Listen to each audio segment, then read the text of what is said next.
माना जाता है कि सृष्टि की उत्पत्ति से पूर्व जब चारों ओर अंधकार था और कोई भी जीव जंतु नहीं था, तो माँ दुर्गा ने इस अंध यानी ब्रह्मांड की रचना की थी। इसी कारण उन्हें कूष्मांडा कहा जाता है। सृष्टि की उत्पत्ति करने के कारण इन्हें आदिशक्ति नाम से भी अभिहित किया जाता है। रोगों और शोक का नष्ट करती है माता कूष्मांडा। माँ कूष्मांडा की उपासना से भक्तों के समस्त रोग शोक मिट जाते हैं।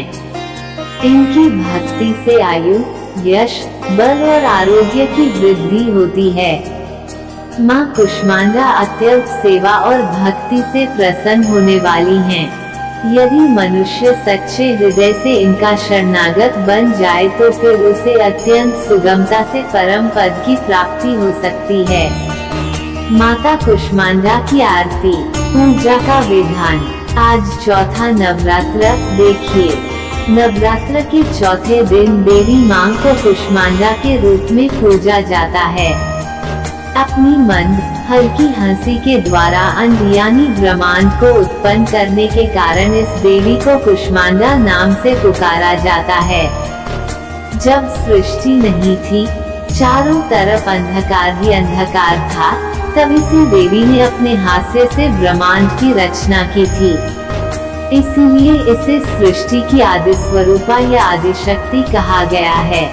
इस देवी की 8 भुजाएं हैं, इसलिए ये अष्टभुजा कहलाएं। इनके 7 हाथों में कमंडल, धनुष, बाण, कमल पुष्प, अमृतपूर्ण कलश, चक्र तथा गदा हैं। 8वें हाथ में सभी सिद्धियों और निधियों को देने वाली जपमाला है। इस देवी का वाहन सिंह है। संस्कृति में कुम्हड़े को कुष्मांड कहते हैं, इसलिए इस देवी को कूष्मांडा। इस देवी का वास सूर्यमंडल के भीतर लोक में है। सूर्यलोक में रहने की शक्ति क्षमता केवल इन्हीं में है। इसलिए इनके शरीर की कांति और प्रभा सूर्य की भांति ही चकीली है। इनकी ही तेज से 10 दिशाएं आलोकित हैं। ब्रह्मांड की सभी वस्तुओं और प्राणियों में इन्हीं का तेज व्याप्त है। नवरात्र मंदिर बंद हैं। घर में रहते हुए माता के स्वरूपों के दर्शन कीजिए धार्मिक महिमा चैनल में। कूष्मांडा जय जग सुखदानी, मुझ पर दया करो महारानी।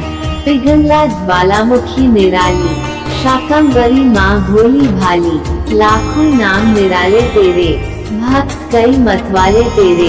भीमा पर्वत पर है डेरा, स्वीकारो प्रणाम ये मेरा। सबकी सुनती हो जगदम्बे, सुख पहुँचती हो माँ अम्बे। तेरे दर्शन का मैं प्यासा, पूर्ण कर दो मेरी आशा। माँ के मन में ममता भारी, क्यों ना सुनेगी अर्ज हमारी।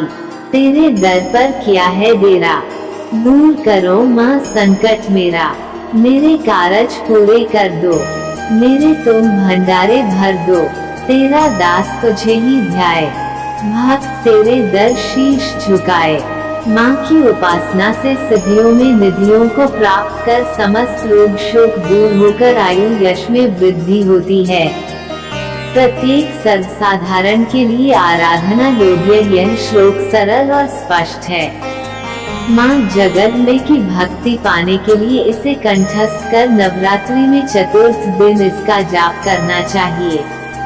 दधना हस्त पद्माभ्यां कूष्मांडा शुभदास्तु में। नवरात्रि में चौथे दिन देवी को कूष्मांडा के रूप में पूजा जाता है। अपनी मन हल्की हंसी के द्वारा अंध यानी ब्रह्मांड को उत्पन्न करने के कारण इस देवी को कूष्मांडा नाम से अभिहित किया गया है।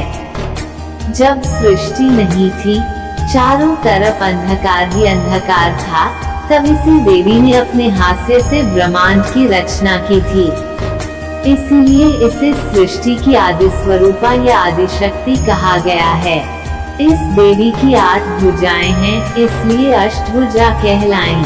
इनके 7 हाथों में क्रमशः कमंडल, धनुष, बाण, कमल पुष्प, अमृतपूर्ण कलश, चक्र तथा गदा हैं।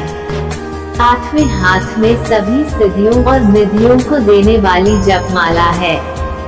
इस देवी का वाहन सिंह है और इन्हें कुम्हड़े की बलि प्रिय है। संस्कृति में कुम्हड़े को कुष्मांड कहते हैं, इसलिए इस देवी को कुष्मांडा। इस देवी का वास सूर्यमंडल के भीतर लोक में है। सूर्यलोक में रहने की शक्ति क्षमता केवल इन्हीं में है, इसलिए इनके शरीर की कांति और प्रभा सूर्य की भांति ही दैदीप्यमान है। इनकी ही तेज से 10 दिशाएं आलोकित हैं। ब्रह्मांड की सभी वस्तुओं और प्राणियों में इन्हीं का तेज व्याप्त है। अचंचल और पवित्र मन से नवरात्रि के चौथे दिन इस देवी की पूजा आराधना करना चाहिए। इससे भक्तों के रोगों और शोकों का नाश होता है तथा उसे आयु, यश, बल और आरोग्य प्राप्त होता है। ये देवी अत्यंत सेवा और भक्ति से ही प्रसन्न होकर आशीर्वाद देती हैं। सच्चे मन से पूजा करने वाले को सुगमता से परम पद प्राप्त होता है। विधि विधान से पूजा करने पर भक्त को कम समय में ही कृपा का सूक्ष्म भाव अनुभव होने लगता है। ये देवी आदियों व्याधियों से मुक्त करती हैं और उसे सुख, समृद्धि और उन्नति प्रदान करती हैं। अंततः इस देवी की उपासना में भक्तों को सदैव तत्पर रहना चाहिए।